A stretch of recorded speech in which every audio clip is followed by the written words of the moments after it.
Congratulations to you guys. You have achieved a world-class degree. I know how difficult it was because I was here. It was tough.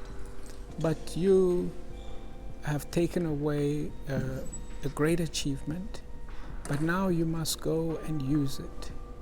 Try and use it for the betterment of humanity.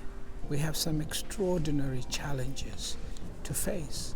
And given the way you have been trained and the way you have interacted, you know how to collaborate with others, go beyond the engineering, but maintain your sense of inquiry and your sense of determination and great spirit that you have taken from here.